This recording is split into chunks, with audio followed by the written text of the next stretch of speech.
How can cut material of 3D GDL model?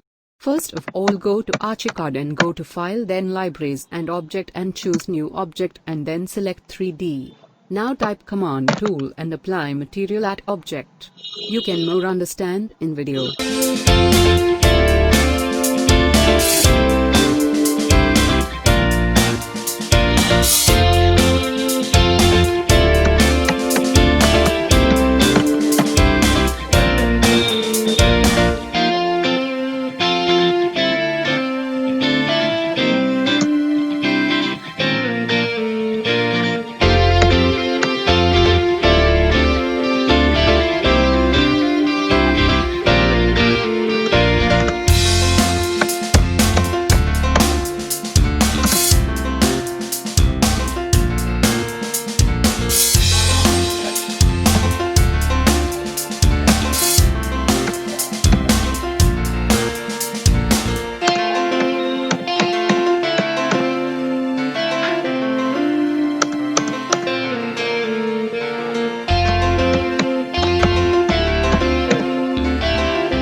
अगर आपको यह वीडियो पसंद है तो कृपया इस चैनल की सदस्यता लें और इस वीडियो को पसंद करें।